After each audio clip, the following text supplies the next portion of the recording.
on X. Oh, He's back. he's back? Yeah, Are you serious? I've heard. Alan said so. That's crazy. I haven't seen I haven't seen like firsthand yet, but yeah, allegedly he's back. Wow. Yeah. Welcome to Two Guys, One Pod, one book, One article, one thing. but two guys. Two Guys, One John. One Sean. Right. Well, here we are. It's Tuesday, 6th of February, 2024. Good year so Good to far. see the day. My gosh. Floods, fires, volcanoes. Volcanoes. Iceland. You hear about Iceland? No, I don't hear The about fissure opening up in the ground, like miles long, and then hundreds of feet of lava going up in the air. Aren't they in like a very, very volcanic spot? Yeah, they are, but this doesn't happen every day. Well, Only 2024, because it's a good year. volcanoes don't happen all the time, you know. Happened in Washington. Let me tell you. St. Helen. Let me tell you a fun fact. So I've told you about this fun fact before, but I don't know about our audience of probably a few people, maybe one. Maybe half a person. So you remember I've been talking about this solar eclipse we have coming up, and how it's coming from the southwest of the United States. It's actually entering the United States through Eagle Pass, Texas, like every immigrant does. It's entering through Eagle Pass, making its way up, and crossing the eclipse we had from 2017, like an X, coming up, crossing like an X in the Indiana, Kentucky intersection area, pretty much right over the New Madrid fault line. And last time this happened was in the 1800s. Don't know when. Early 1800s. And 3 months after these solar eclipses crossed in the 1800s, there was massive earthquakes on the New Madrid fault line that shook and rang church bells in Boston. And here we are, 2024, about to have a little solar eclipse X over the New Madrid fault line. X marks the spot. Pretty fun. Lined up to be a good year.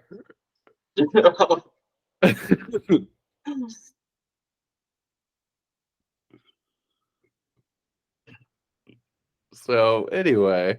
We'll pull up the article. Anyway, all right. I'm gonna share my screen here. Share my screen. I'm gonna just share this tab. I'm going to. You see it? I see it. All right, we're gonna. There's your boy Tyler again. Tyler Durden. Weird face shot. Why is it in black and white? Why can't I see you in color? I don't understand. Is everything in black and white? Is it a black guy? Oh, this guy? He's definitely not black, though. No, definitely not, dude. Oh, I like that zoom right here. I like that zoom we just had. Dude, look at that. That's some good zoom, right? It's good. Okay. So the article is from my favorite guy, Tyler, from my favorite website these days, Zero Hedge. And it's titled Inside the Most Ridiculous Jobs Report in Recent History. And it begins. Oh, by the way, it came out February 3rd, so only 3 days ago. And it begins, on the surface, it was a blockbuster jobs report, certainly one which nobody expected. Starting at the top, the Bureau of Labor Statistics, the BLS, reported that in January, the United States unexpectedly added 353,000 jobs, the most since January 2023, when the print was 482,000 jobs compared to 131,000. I'm not sure what he's comparing it to here, but whatever. Double the consensus forecast of 185,000 and more than the highest Wall Street estimate, 300,000 from Natixis. In fact, this was a 4 sigma beat to estimate, unheard of in the past year. So, strong first paragraph. Izzy, did you hear about this job report?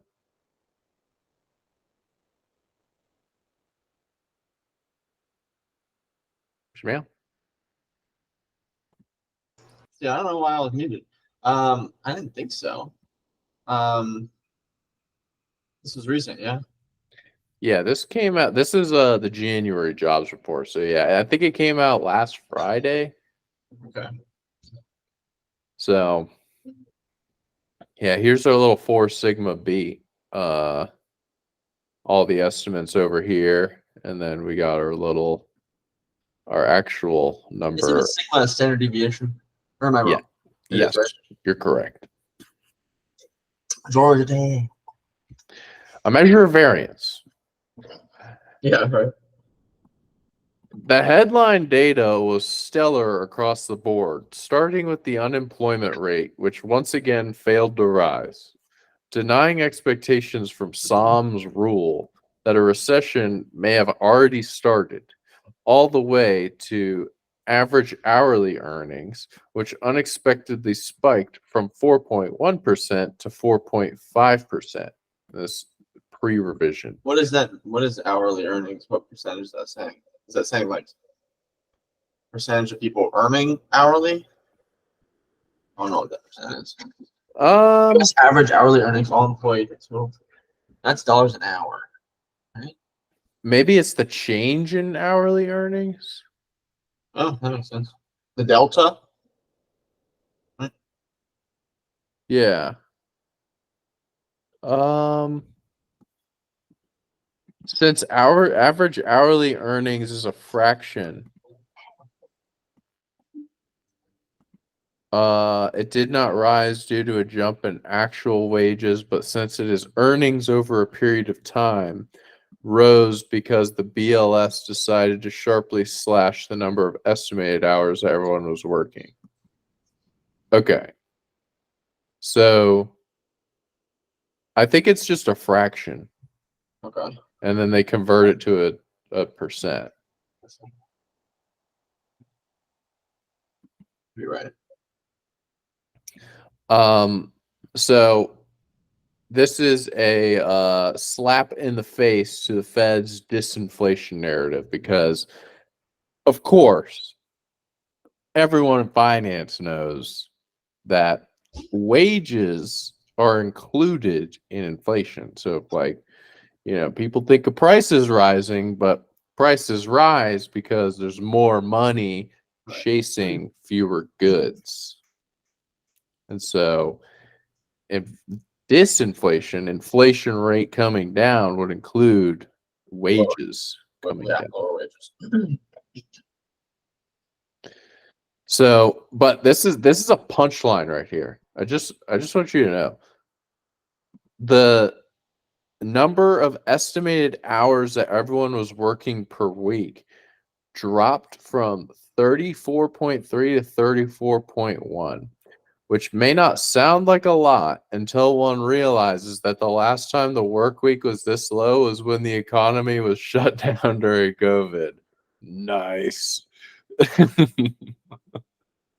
That's a good graph right here. So working less and earning more. Earning more because you're working. Yeah, I guess. Yeah. Right. Tyler's over here saying the average earnings rose. Hourly earnings rose because the number of hours worked dropped.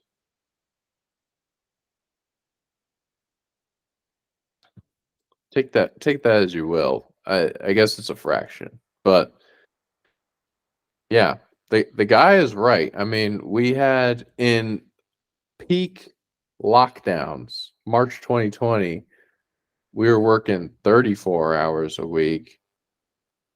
And here we are at 34.1. And then back in last time we've been here is 2010 on the recovery from the great financial crisis. Right. It's tough. Yeah.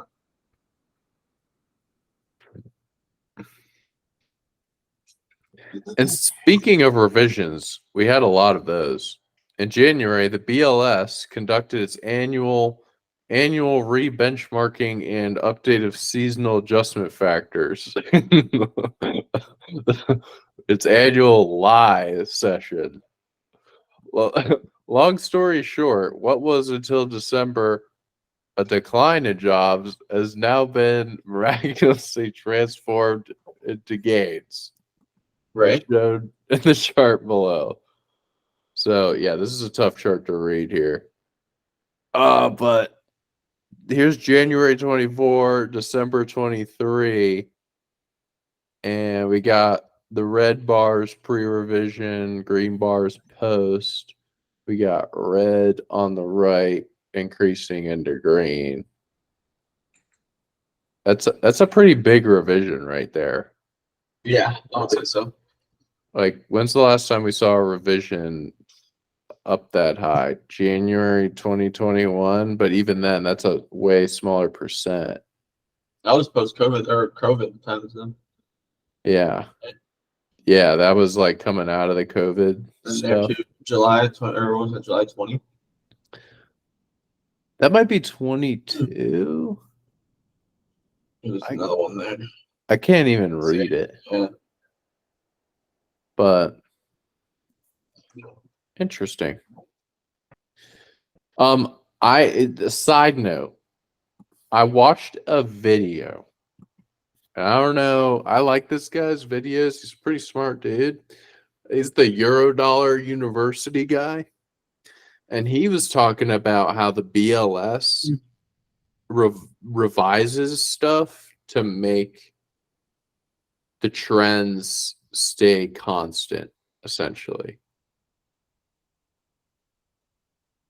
So if there's a change in direction of the trend, there has to be a lot of data showing that change in direction in order for the BLS to start recognizing it. I guess it's like a noise filtering thing. Okay. Either that or a lie mechanism. Who knows? For those asking, the revisions were unambiguously designed to give the impression that the labor market is slowing much less than it is. Consider this. Before the revision, the average monthly job gain in 2021 was largely unchanged, 606,000 pre-revision versus 604,000 post. And while the average monthly gain in 22 was revised lower from 399,000 to 377,000, this was purposefully goal-seeked to make 2023 appear stronger. And indeed, the average monthly increase in 2023 has been revised from 225,000 to 255,000. Okay. So 2021 didn't change. 2022 monthly gain was revised lower. And then Tyler's over here saying that all these 2022 jobs were essentially shoved into 2023. Okay. Interesting. This would be great if only it wasn't almost entirely due to the BLS's latest choice of seasonal adjustments. This is actually really important. Which have gone from merely laughable to full on clown show. As the following comparison between the revised BLS payroll number and the ADP payroll show, the trend is clear. The Biden admin numbers are now clearly rising, even as the impartial ADP, which directly logs unemployment numbers at the company level and is actually far more accurate, shows an accelerating slowdown. Who is the ADP? ADP, isn't that like it's a big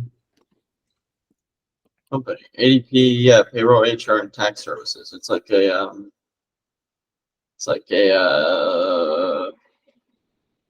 ERM system, Okay.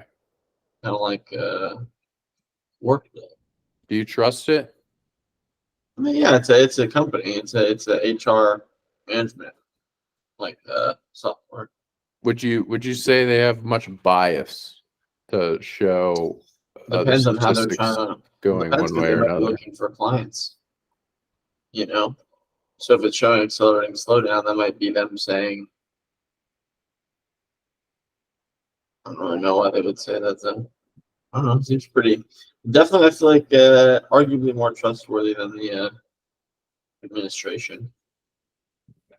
I would have to agree. I think if they wanted more clients, they would probably show increasing jobs. Right. But But yeah, also we have to look at they're basing these numbers off of um their current like who they have, right? So that they're kind of more taking a snapshot of their clientele versus kind of industry wide. They don't have those numbers. that is true. They probably do like a statistical sampling Right. mechanism. Across different industry, like the different industries, different market sizes. I'm sure they're doing all that, but yeah, this is definitely a more snapshot. Not that it's not relevant or true. I mean, it's legit. The ADP has the predicted jobs number gain was 185,000.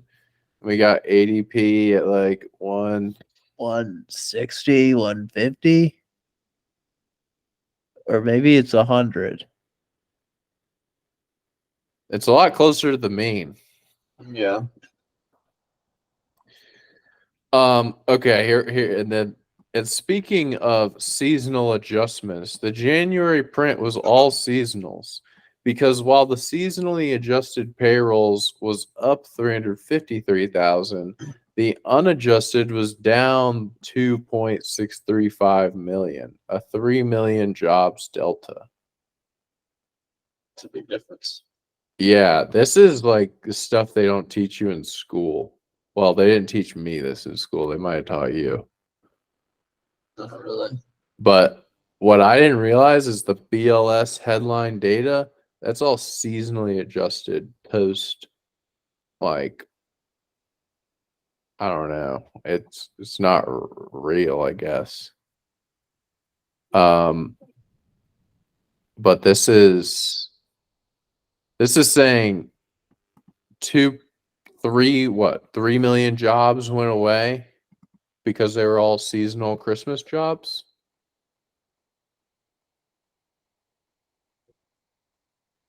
It's a lot. Yeah, it is. Or I mean, I was interpreting it to they're raising it up 353K because it's predicting future seasonal jobs. I think what it is like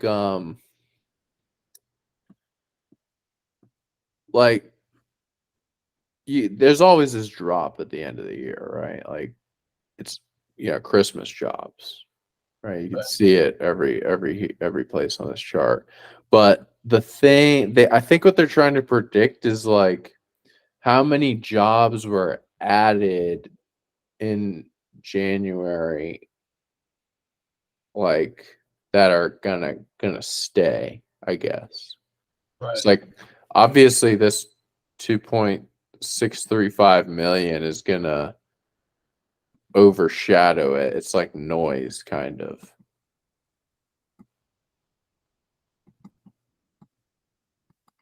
So I imagine you kind of have to do like all the jobs added in December and January minus the seasonal jobs. And then that's kind of the 353,000. Well, sus. Yeah. In other words, just a 10% error rate in the seasonal adjustment, roughly where it falls, would wipe out the entire gain and make the January increase a decline. Then again, this is the case with every January jobs report because as shown below, the actual change in jobs in the first month of the year is down anywhere between 2.5 and 3 million. Yeah, that's kind of what we were just seeing on the chart up here. Yeah. All those little dips.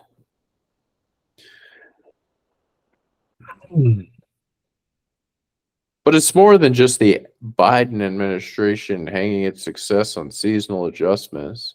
When one digs deeper inside the jobs report, all sorts of ugly things emerge, such as the latest divergence between the establishment payrolls and much more accurate household survey.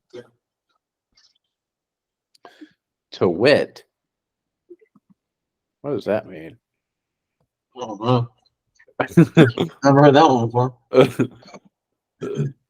To wit, well, in January, the BLS claims 353,000 payrolls were added. The household survey found that the number of actually employed workers dropped again, this time by 31,000.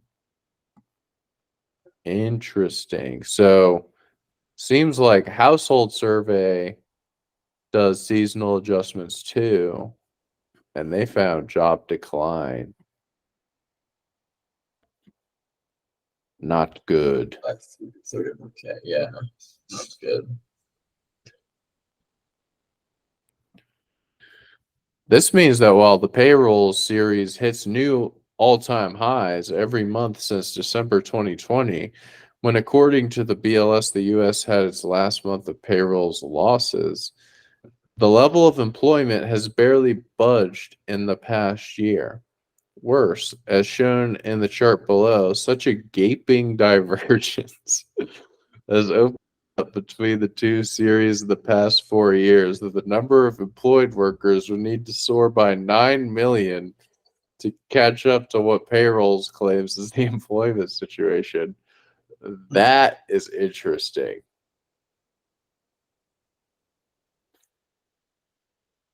That is really interesting. You're familiar with how China coming out of COVID, like lockdowns, were expecting the economy to boom and then it kind of fizzled out? Yeah, Is that what this is showing? yeah. I mean,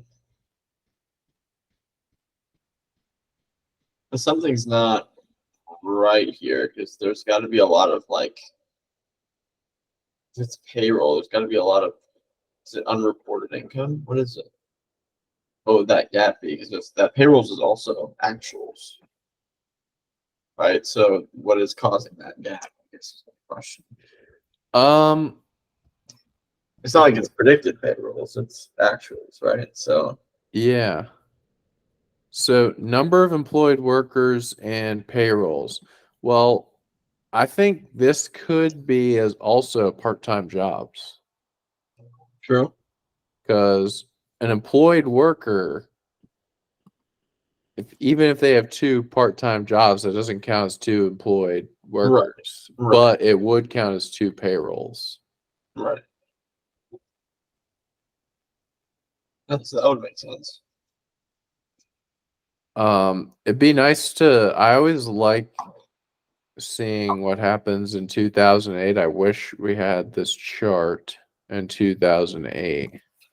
Yeah. I'm gonna see if I can find it.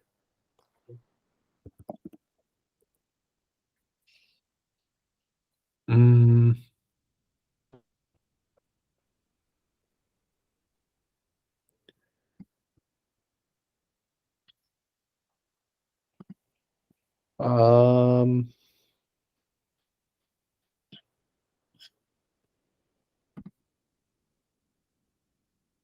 I'm not seeing very much here.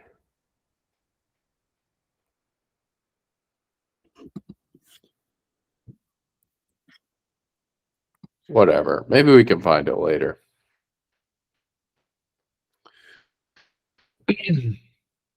There's more.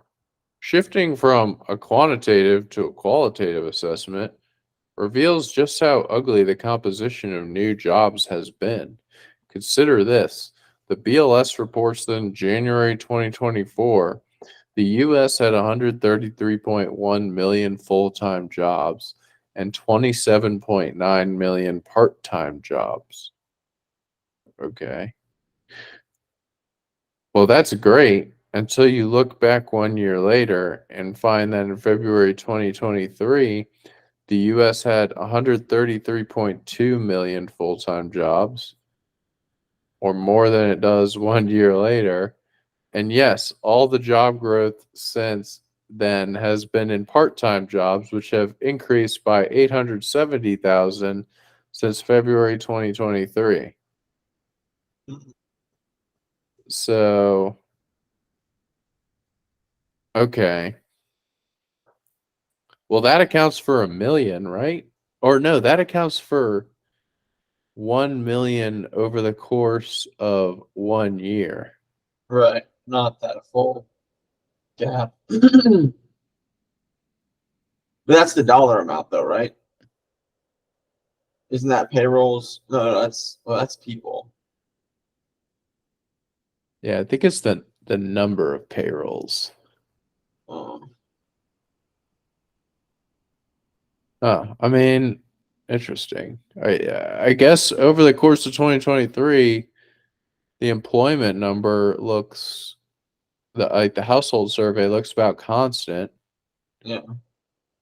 and there is definitely some increase in this establishment survey. And then here we got our chart down here. We got part-time jobs, monthly change, full-time jobs, monthly change. So we got a lot of part-time jobs in January and December. Uh, That's change, right? That's change. That's yeah, fine. So actually, full time is still. I mean, where it should still always be higher, so it is still. But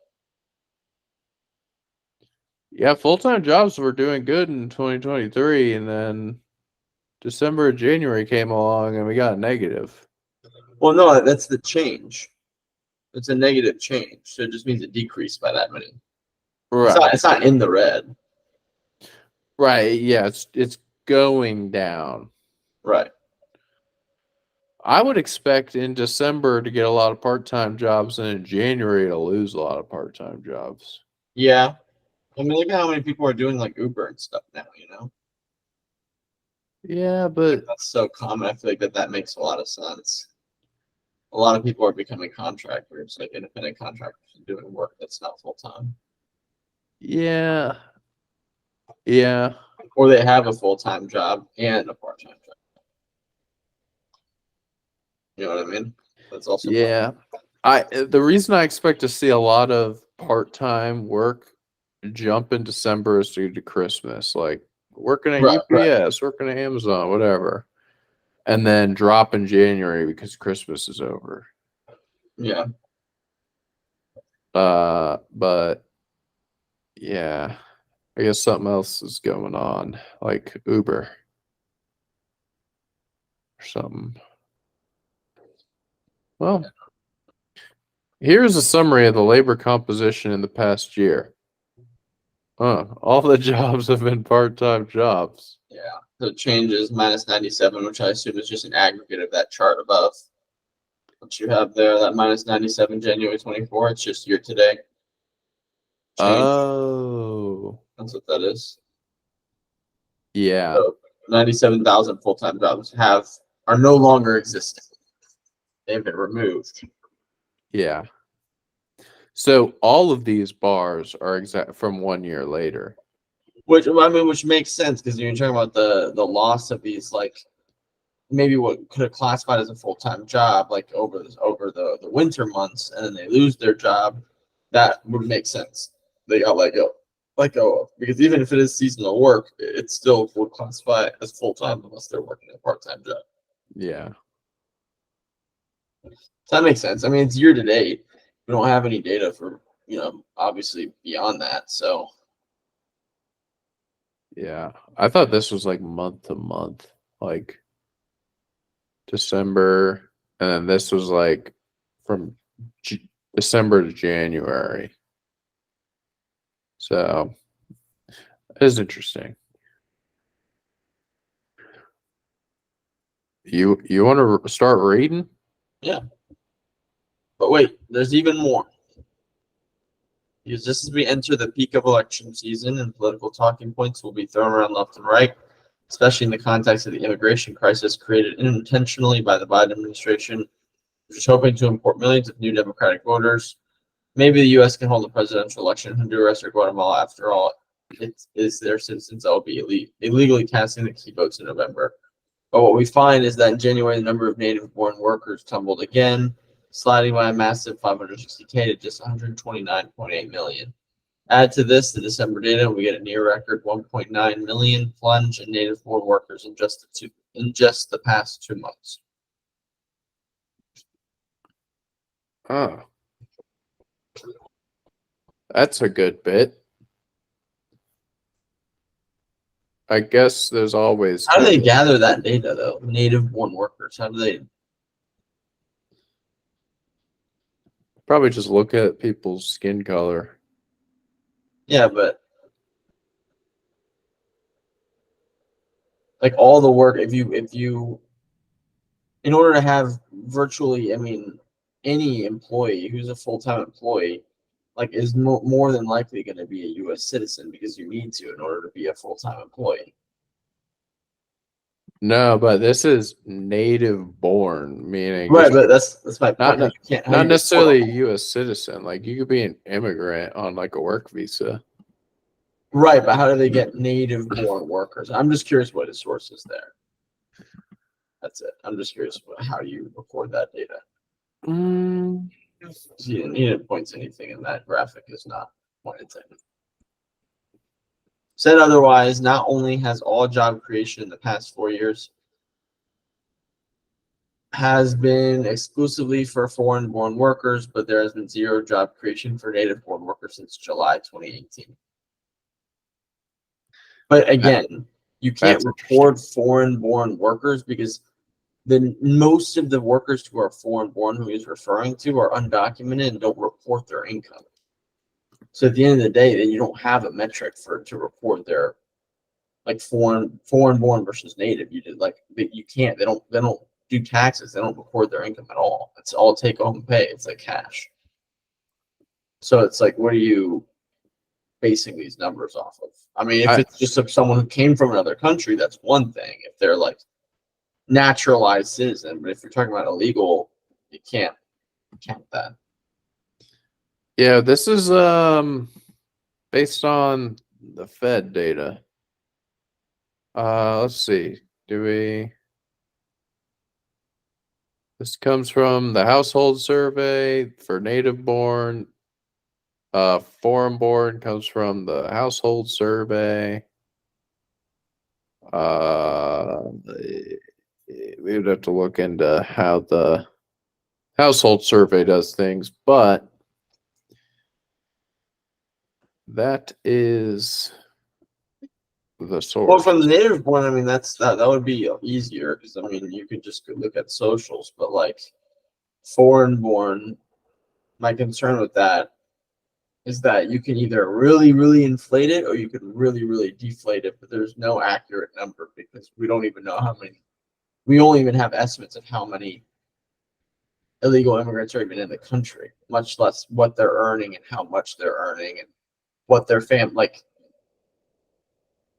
We That's don't know. true. We don't have household data on illegal immigrants. That's true. You'd have to It's all estimates. And that's what you'd have to do. Which again, it's that kind of just, you can either estimate high, which I'm sure this guy is for this article, or you can estimate really low, which I'm sure the Biden administration is doing. So it really just depends on what your outlook is on. Well, this is straight from the Fed. Like you could go click these links. I'm just sharing the tab. I did click the links. Here, Well, then maybe the Fed is important. It is purposely making this. Maybe this number is low. Yeah, I mean, so this is native born, so you can kind of see, like he was saying, from 2018 over to here, like no growth. And then let me click on the foreign born, share this tab. Foreign born, 2018 to here, moderate growth. Well, they just don't know what classifies foreign born. Like, is it undocumented? Is it everyone who's just not born in this country? Like, I don't know what constitutes that classification. You know what I mean? Yeah. I don't know. It's just. It is interesting. If the only thing we can take away from the graph is the native born job growth is stagnant since 2018, of course, with giant peaks or giant valley mainly. That is interesting. Yeah, I mean, because another thing, just food for thought, is that these foreign-born workers could also 100% be people who are already like, what do you call it? What do you call it? Like researchers, people who are basically well experienced and who have education coming from abroad, and they come here and then they do, whatever they do, academia, or they do like medicine or whatever. Like people come from other countries all the time with collegiate, university experience, and then they come and do research here, academia here, doctorate stuff here. Like that's all. It can also be that 100%. Like it's skilled labor. That's true. Like, so it's like that is true. That is true, but then if it's anything that other countries do better than America, especially China, India, and the like, is they have a lot more skilled labor than we do. That is true. I will give you that. The only pushback I would put on that is, okay, it could be skilled labor, but then we look at the last year's change in full-time versus part-time jobs. Most of the job gains are part-time. Makes me think. Could be Uber drivers. The Uber drivers in random countries, dude. The Mexicans are coming over and delivering the people their food. Yes. Maybe that's what's happening. Maybe. This is a huge issue, especially at the time of an illegal alien flood at the border, and is about to become a huge political scandal because once the inevitable recession finally hits, there will be millions of furious, unemployed Americans demanding a more accurate explanation for what happened, i.e., the illegal immigration floodgates that were opened by the Biden administration. Which is also why the Biden administration will do everything in its power to ensure there is no official recession before November, and is why after the election is over, all economic hell will finally break loose. Until then, however, expect the jobs numbers to get more and more ridiculous. Well, I mean, it makes sense. I mean, every freaking president tries to cover their own ass by like pushing it to the next president. That's true. Like, at the end of the day, like, what do you think freaking Bush did with to Obama? Like this was all like already kind of in the cards, and then all of a sudden it just happened. Oh man, once new president's in a different party, oh boom, now it's your problem. Sorry. That's true. I mean, you can't really blame them. No, I mean you don't want to tarnish your own presidency, right? Makes a lot of sense if it's just a popularity contest. Yeah, sure is. I mean, yeah, I saw a report recently on this guy in New York City living in the whatever that hotel is called, like a really nice hotel. They just turned into like a migrant,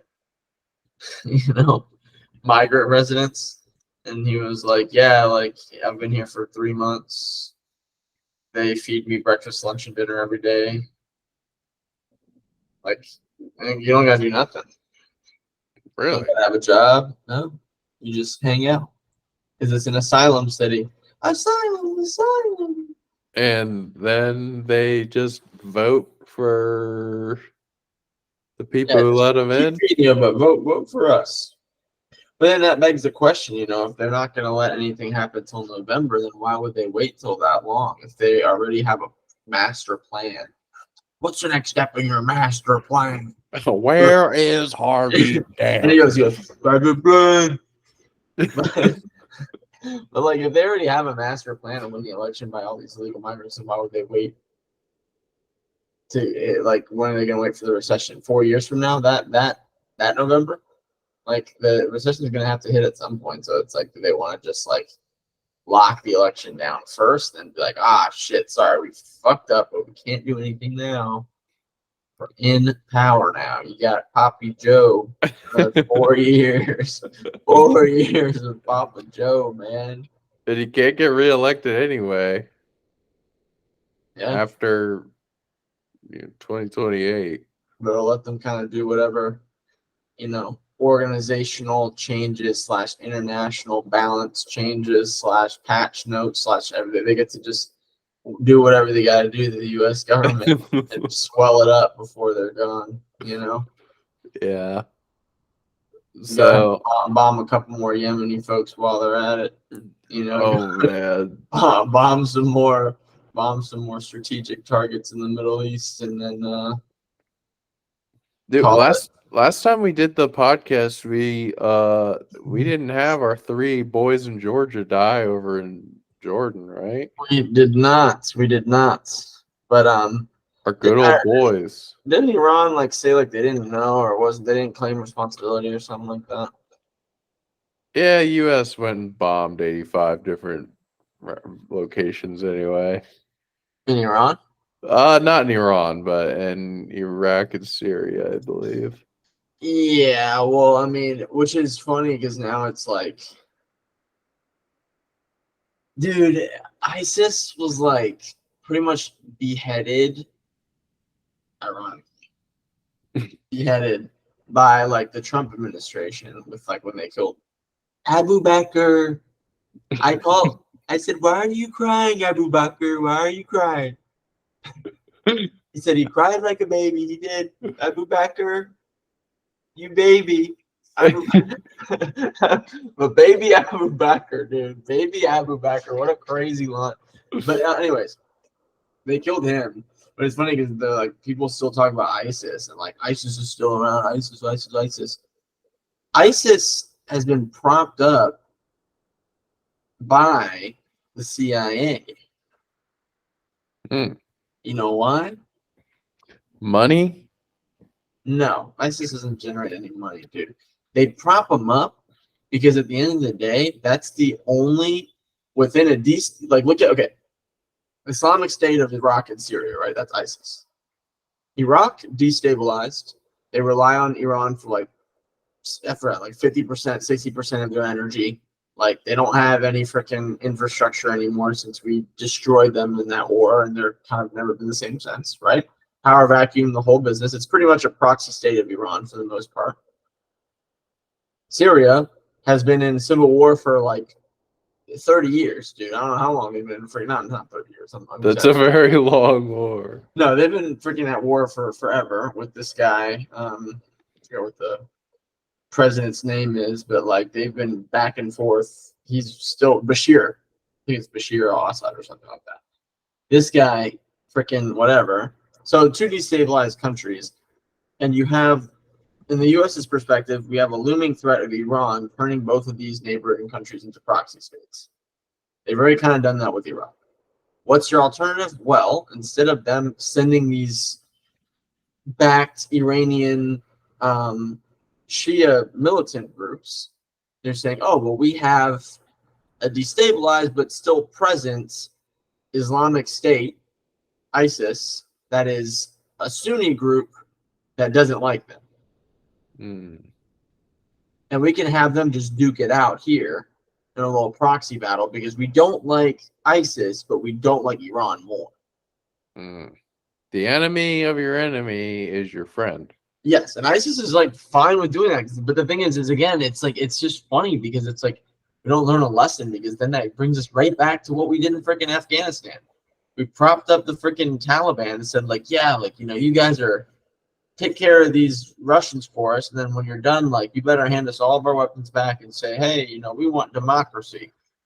Dude, at this point, they don't want democracy, dude. Like ISIS doesn't want democracy. Like their goals have been very clear from the get-go. It's an extremist group. Like what they want.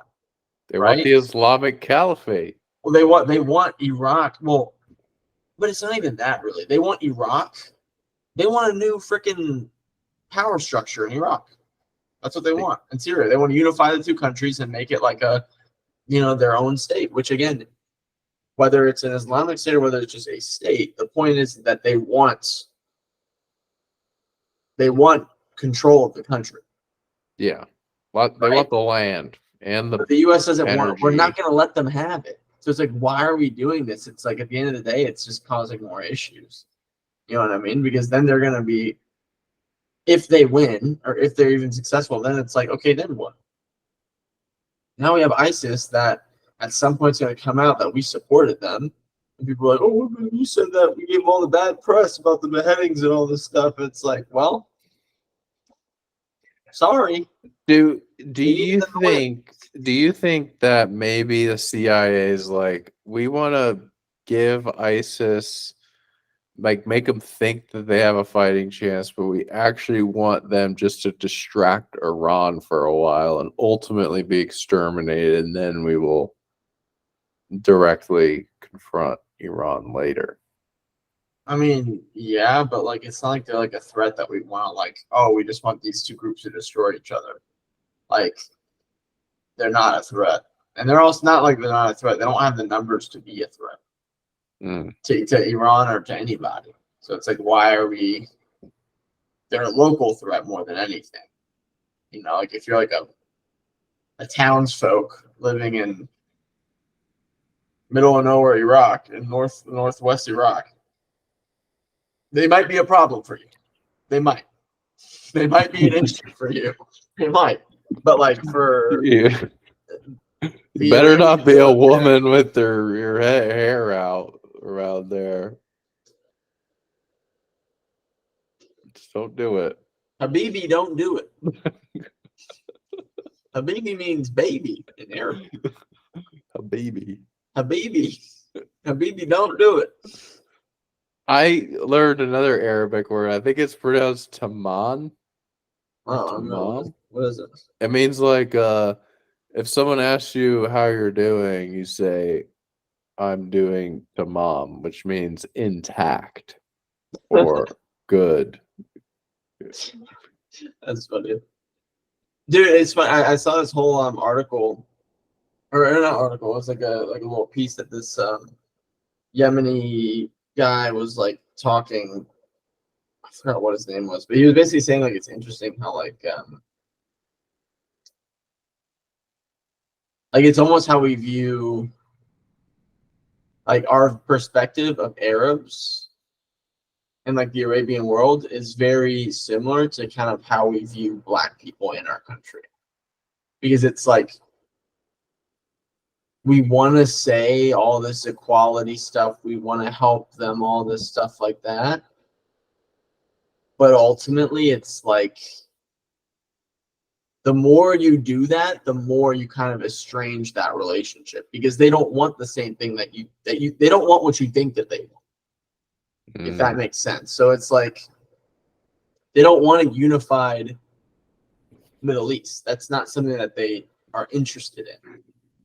Like it's not. And ultimately like they're bombing each other more than they're bombing other people or attacking other people. So it's like, clearly there's issues within this region.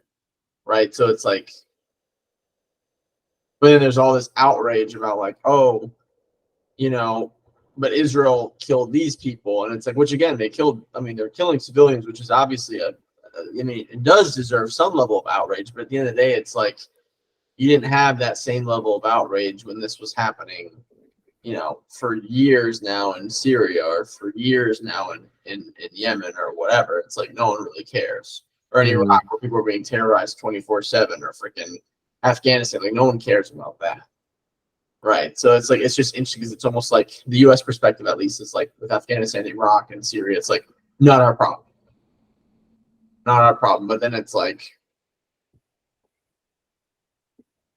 with the whole Israel thing, it's like it is our problem.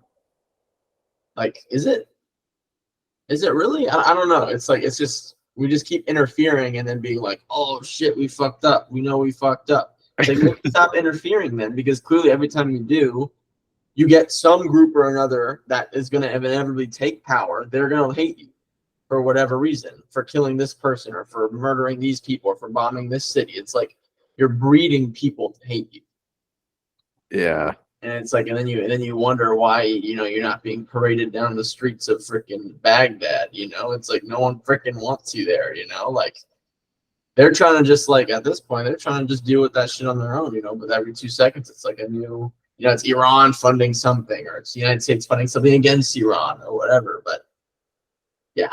And have you heard about the Somalia thing, dude? Somalia shit's crazy. I think I heard that Rashida Tlaib is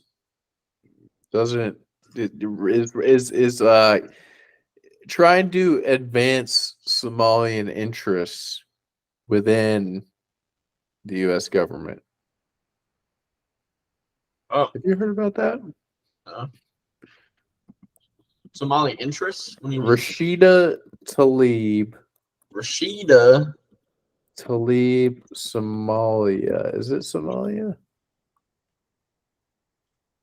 Oh, maybe it's Ilhan Omar. Oh yeah, I think it's Ilhan Omar. Ilhan.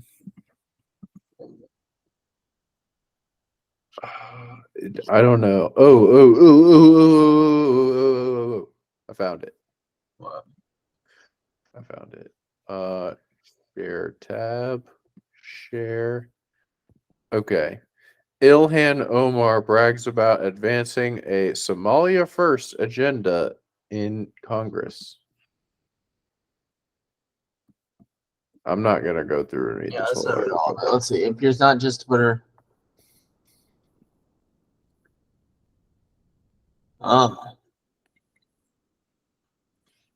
While I'm in Congress, no one will take Somalia's sea. Omar, who accuses Americans who support Israel's right to exist of divided loyalty, seems to have forgotten her job is to look after Americans. I mean, it's definitely fair. It's definitely fair, but that is kind of valid, no? Like it's like, yeah. I mean, people all in Congress, like not just one, but dozens of them are very openly super pro-Israel, right? And no one's gonna mess with Israel or their funding while they're in office. Same with freaking Ukraine. So it's like this lady's pro freaking Somalia. No one else in Congress gives a shit about Somalia. What difference does it make? At the end of the day, I mean, obviously, it doesn't set a good precedent because it's like, okay, listen, like you're not supposed to put any country above your own. But like, what do you think then these people in Congress are doing? They're putting literally people in freaking Ukraine and Israel above our own people. So it's like literally no, fuck yourself. They're putting people in. Israel doesn't need us as much as we need ourselves. Like we need the funding, not Israel, not Ukraine. Like no, dude. That's America true. First. America first. I agree with that. Although many of the people in Congress were born in America, born American citizens. And so we did not have to take a little naturalization oath of allegiance, which states, I hereby declare an oath that I absolutely and entirely renounce and abjure all allegiance and fidelity to any foreign prince, potentate, state, or sovereignty of whom or which I have heretofore been a subject or citizen. I mean, agreed for sure. I mean, so I'm with you. I just think it wouldn't have the same attention if it was for either a U.S. ally or for another country. Like if you came from France and all of a sudden you were saying, I'm not going to let any thing anti-France happened in this country, no one would really bat a second eye at it. But when you're talking about someone who's from a majority Muslim country in East Africa that is not an ally of the United States, in fact, that we've been involved in a couple of times, it's like, okay, you got a bomb in that headscarf. No offense. Sorry. So what did you hear about Somalia? No, well, I mean, they're like, I mean, obviously there's the I forgot what the name of the group is, but it's like the Al Qaeda backed Al Qaeda. I don't even think Al Qaeda exists anymore, dude. Al Qaeda. I didn't think Al Qaeda was even still around. I think we got some Al Qaeda here in our borders somewhere. I mean, Al Qaeda. Anyway, the point is, it's allegedly Al Qaeda. It's another freaking militant, extremist group, whatever. Point is that what they're trying to do is, which is interesting, because without disrupting from the story here, it's interesting how all these extremist groups tend to pop up in countries that are looking for independence. Just a weird, common thread, I guess, that we can find here is that all these are in very destabilized countries that don't have a power structure. I don't know if I want to go through with what I'm saying, but like it's almost like taking advantage of someone, like on an individual level, except it's on a country level.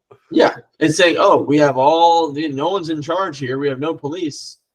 Here, take some guns. We're gonna run the freaking show. Like, come on, we're gonna go scare everybody, and we're gonna run this place. This is a lonely woman who just got divorced, and she's walking in the dark in a park with low lights. Same thing. Where is the lights? No, anyway, so anyways. Point is, there's another group in Somalia, because apparently Somalia is not in a state of unrest on paper because the government or whatever, but another group is trying to separate out and call it Somaliland. And the whole thing is that Somaliland is a group that is separate from where all of this freaking mayhem is happening in Somalia, right? So I think I'm pretty positive, I'm not misspeaking here, but the president of Ethiopia, who these people in Somalia have big issues with Ethiopia, big issues because of access over their ports and all this stuff and because Somalia has all the coast. Ethiopia's inland, so they need to go through Somalia. So the point is, Ethiopia recognized Somaliland, and they were like, oh, we're willing to recognize this country. And Somalia was pretty much saying, like, this militant group was pretty much saying, like, you're like trying to start conflict here. Like they just want this is a breakaway group, so they're like, you're literally starting shit. So Ethiopia kind of backed up and all this stuff like that. But the whole point is that this could be dangerous because, again, talking about Red Sea ports, this is an extremist group that has the port of entry on the Horn of Africa. So they, at the end of the day, well, I don't know if they have full control right now, but at the end of the day, it's a very pressing issue for the country. I think that they might be further inland, but the point is that like there's not enough police force or military force to stop them at the end of the day. Like there isn't. So, yeah. And that's not to say that, again, like it's very interesting because you read those news articles, it makes it seem like it's some unstoppable force. Can be definitely easily stopped by an actual conventional, like a military force. But is that another place that the U.S. needs to engage in? Like that, I mean, that's blocking off that's now two sides of the Red Sea that you can't, not that they're stopping shipping, it's just, but they've been an issue for shipping for decades now because of the pirates. That is pretty crazy. Yeah, Somalia. That's a pretty key location. Oh yeah, Somalia's and it's crazy because that country could be. I mean, when you look at the real estate where they are, that could be such a prosperous country if you think about it, just because of their location on the coast. but they're just not. They're just all this freaking stuff. All this stuff is going crazy over there, and they're blaming Ethiopia for wanting to start a new Ethiopian empire, and it's like, Yeah, I can see why Ethiopia would want to start stuff in Somalia because, yeah, they're pretty landlocked, aren't they? And they got Djibouti in their Djibouti. Well, way the too. U.S. has a military base in Djibouti. Is Ethiopia an ally or an enemy of the U.S.? The ally. And Somalia seems to be. Well, Somalia is not really their state structure is pretty much dissolved at this point. Like they hardly even have like a country, like a government authority at this point. Yeah. Somaliland. Interesting. Let's see if we can find a map of this. It looks pretty nice in that picture, dude. That looks like Florida. We should go, dude. We should go to It looks nice, dude. Oh, Somaliland. Oh, I found something you're gonna want to look at here. Somaliland. Yeah, they're at a pretty key. I can see why Ethiopia would want to start stuff. Or just like recognize Somaliland as a country because look, if those rebel groups in Somalia, because they're closer like Mogadishu down like the mainland Somalia, if they threaten Somaliland and they hold that means nothing is going to be coming through Somalia to get to Ethiopia. Like they're shipping like everything's going to be blocked unless it goes through Djibouti, because they're basically saying like, okay, yeah, this is a no man's land here. Like you can't take anything through here. So, I thought they were allying with Somaliland. Well, they are, because again, they want to carve that out. They don't want the rebels to have that area. So by recognizing that land, they're saying, oh, now we have a secure partner here that we can work with for shipping and stuff like that, and it's not under threat of Somalia. Yeah. Not again, I say Somalia, it's not the government that's doing it, it's the what's the freaking big group? I forget what it is. Terrorist group Somalia. Al-Shabaab. So Al-Shabaab is like crazy. Dude, these guys are loaded. Hold on, let me share my screen. Give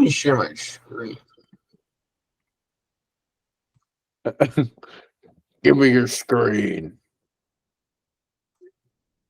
Whoa, you got the widescreen? Yeah, bro. Yeah, that's a freaking RPG, dude. Yeah, these guys are not playing around. Are they wearing tablecloths? No, dude. Go back to that. Yeah, they're wearing. Look at that. They're wearing No, tablecloths. these are like it's a Palestinian thing. They make these things. I forget what they're called, but it's like a headscarf thing. Why is it plaid like a tablecloth? I don't know, but it's very common.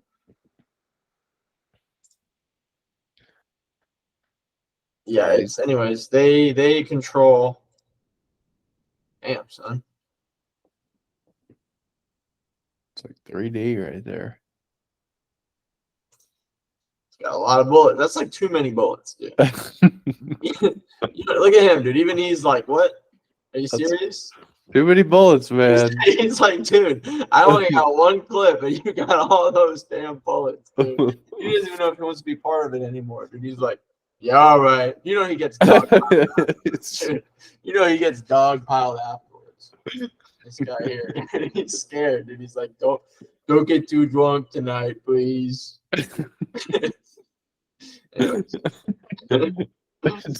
Don't want to get dogpiled. I'm not trying to get dogpiled today, man. They're like, hey, get him. He's like, guys, come on, not again. At least take your bullet vest off first. When's the last time you've been dogpiled? I've never been dogpiled, dude.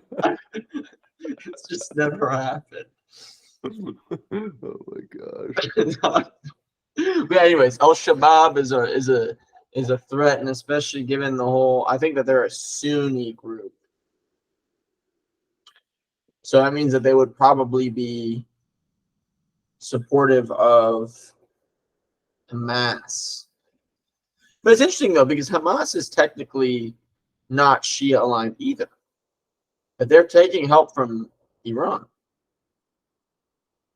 I think Interesting because I think it's because they're like kind of like I need all the help we can get. it's like these Like, please, Israelis are really bothering us. they're like, please just give us some things. But so, what's the over under on a wider conflict in the Middle East this year? This year, Yeah, what's the over under? it's pretty high. Honestly, you know what would be crazy, dude? We got into a war before the election. That would be pretty crazy. And then be like, oh, we can't do an election this year. We're in wartime. Like, it's serious. Like, we need it. Y'all, like, we can't elect anybody else, actually. Like, we can't do it. We need Joe. Like, Joe, we need you. Emergency. And you have Joe coming out going, I was born in a bog. He goes, my father, a coal worker, he died in the bog. I honestly think like Middle Eastern countries, if they did want to take us out, if the BRICS really wanted to take us out, it'd be strategic to do that because they know that we are so polarized that the right, the conservatives would be like, this is a conspiracy, and then just like have it spark a civil war like 8 out of 10 times. Yeah. And then it's so easy to beat us because we're at war with ourselves. Or put us in like the money trap and just shitty situation that war in the Middle East has always kind of been. You know, just a prolonged, drawn out money is so much money spent. You can't ever root out all the insurgents because they're all hiding around. They have their network, and because like you just don't know their area. You don't have logistics on these places. Like, I mean, you don't have you don't have crazy intel on the layout of the land of middle of nowhere Iraq. You know what I mean? Like, I mean, the point is like that would be a pretty smart way to do it too. Is just make us waste all of our bullets, resources, and money into prolonged wars in the Middle East that we're not going to necessarily win. We're just going to be there a while and prop up some governments. Increase our deficit so we're economically weaker. So, or we make more jobs and we take their freaking poppy and their heroin. We should go back to Afghanistan and take their heroin again. Last time we did that was good. That's why I went there in the first place. Take their heroin? Heroin. Yeah, dude, they're like the biggest poppy producers in the world right now. Afghanistan, they have like fields of that shit. Not all that stuff is refined in heroin. And they brought that shit back, dude. I'm pretty sure that was like released that the CIA was bringing that shit back. And we just sold it? I mean, yeah, I mean, so somehow it got handed to somebody, whether it went to Mexico or whatever. Someone was producing the heroin from it. Huh. But all I know is they made a lot of money. So maybe we want to do it again. Is that enough to fund a war? Oh, probably. Yeah. Yeah. Like that much money? Yeah. Dude, yeah. That's like billions of dollars, dude. Gotta be. With a B. That's a lot of money. Oh, yeah. Well, okay. I mean, maybe it'll work. But maybe. Yeah, but I don't want that to happen, dude, because then if they try to send me off to war, I might have to like break my own leg. Dude, I have heard a lot of talk about conscription. Dude, no. I bet what they're gonna do is be like, "You owe student loans? Well, Well, mom back. come on back. Come on. Come on." I said, "No, I don't want it." Shh. Come on. Come on. They're probably gonna do that, dude. You owe 16K. You're gonna be here for 2 years. And if you survive, you're debt free. 8K a year. And if you survive, yeah. We can't pay you though because we don't got the money. We're paying you. It's a condentured servitude to the military. I wouldn't be surprised if they did that, dude. Like, yeah, you sign this thing because if you sign financial aid, like you sign selective service while you're in school. But I wouldn't be surprised if they were like, "Oh, you owe loans? Hey, you might need to work a little bit. You might need to kill some Lebanese for us. You might have to kill some Iraqis." Maybe. So what are the percent odds that there's a wider Middle Eastern conflict? I mean, what do you mean why? Do you mean some like direct U.S. involvement in something? Well, I mean, if there's a wider Middle Eastern conflict, we're gonna get our grubby hands involved. I mean, for sure, gonna pause in there for sure. But like boots on the ground, I would say like 30%. Okay. I would say still. I mean, there's a lot of hawks in Congress, but I would say the sentiment, at least from what I've gathered, for the past while, has still been very like not trying to interact directly with it because of Iraq and Afghanistan, these sorts of things. So I mean, proxy wars for sure. That's gonna keep going. Yeah. Like it has been. But in terms of boots on the ground, I would say like 30% chance. Okay. And then what is the percentage odds on recession hitting this year? Like the government says we're in a recession. 80%. 80? Yeah. I would agree with that. Dude, honestly, I was telling Snell, I said, like, listen, like, if shit starts looking a little bit sus here in America, like, towards the last couple of months in the summer and stuff, I was like, I might have to take a little long vacation over for a couple, at least to wait out the election, Maybe. Like, I don't know, Civil War, she come back. It's like, what side are you on, Buckaroo?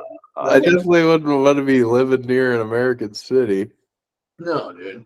But I think if anyone asked me during Civil War time what side I was on, I'd be like, the American side, see? I love our boys and I love our country. Oh, so you're a Republican. Like, whatever you want me to be, Shane.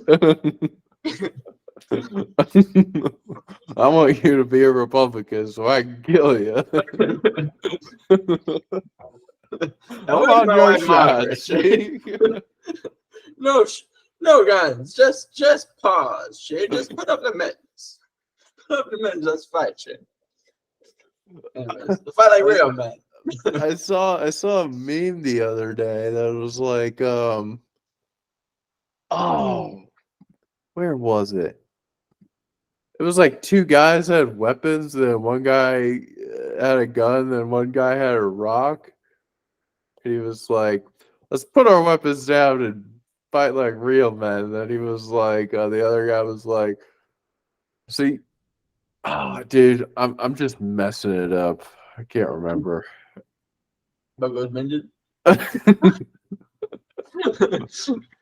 No, I saw a video of a guy in Vegas who was like a jewelry store owner, and some like these two guys come in with like guns at the counter, and he's like, all right, man, like he's like open the registry, opens, he's like, all right, man, can I at least take like the coins out? I need the coins.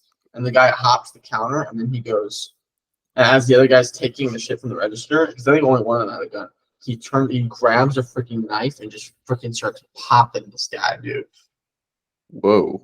Yeah, it was like it blurs it out a lot of it, but then you just see this guy like literally just going like, "Oh, I'm dead, I'm dead, I'm dead, I'm dead," because it's like he's just getting stabbed, dude. And like it was crazy. I was like, "Wow, this guy just got." He thought he was gonna break into the store, and he just ends up getting like. I would almost prefer to get like shot in the chest, you know, because at least like I could survive, but like I'm down for a while. Yeah. You know? Like it's kind of one and done. And to get stabbed like 4 times, that's crazy. That's crazy, dude. That's rough. So the robber was just like yelling, "I'm dead, I'm dead, I'm dead." Yeah, because he was like being held like by his like he's being held like this and just kind of like I'm dead and already. he goes, oh, he's like screaming, he's like, oh, I'm dead, I'm dead, I'm dead, I'm dead. He just kind of like limps out for a second because the guy got his legs, like he like got his thigh, like he went, and he like got his like Oh my and his god. side. That was crazy. Can I at least take the coins out? Yeah, Just grabs a knife. the craziest bait, dude, ever. Dude. Let me just take the coins out. It's like he wanted it to happen, dude.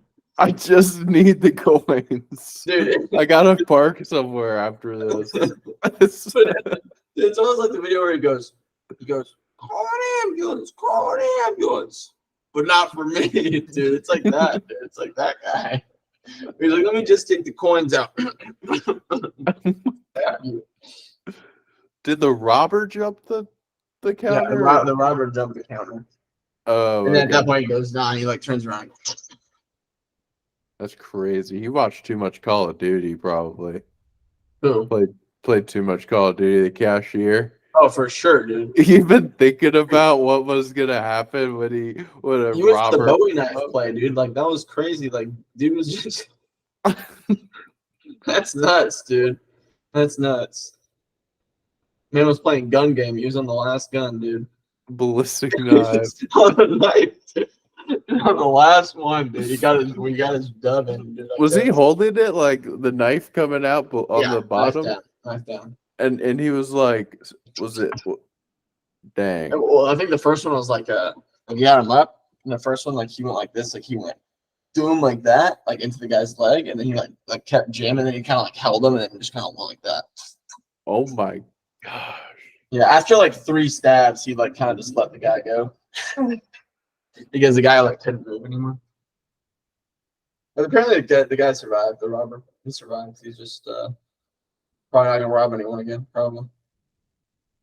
If that happened to you, like you were robbing that store, and you survived, and you're living in a liberal city, and you got out, no bail, of course.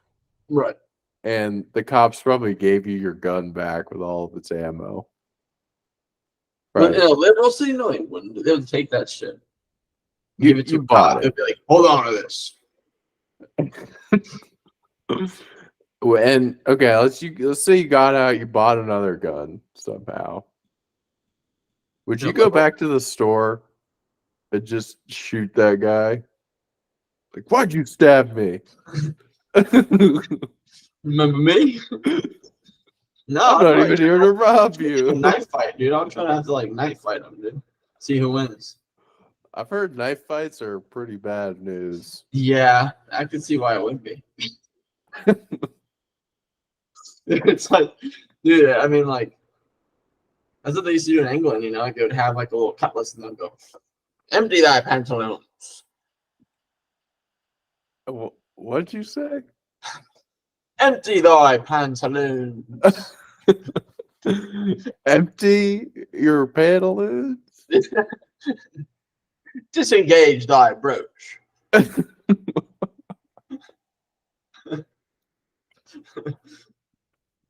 The pantaloons are crazy. Pantaloons are crazy. Just speechless. Yeah. I prefer the old timey shit. You gotta get past me first, shit. You wanna get to my wife Margaret? You gotta get through me first, shit. Find me like a real man, shit. Anyways, this is evolving chaos. Well, let's see. We got any final closing arguments, closing statements? No, but keep an eye on Somalia. That's going to be an interesting story as it unfolds. I'm keeping my eye on the recession, for one. Israel and Lebanon next. I want to see something heat up there. You want to? Dude, no. I want to see what happens if it did. Like, if it had to, I would want to watch. Dude, we should just disengage all forces out of Ukraine and move them to Lebanon. Just, all right, y'all. Wrap it up. We're going down south, baby. Zelensky, you want to watch how it's done? Just let Russia just kind of steamroll Ukraine. I'll be lit. Well, Well, everyone, this is Two Guys, One Book. coming at you. It's February 6th, 2024. Bye. Oh, let me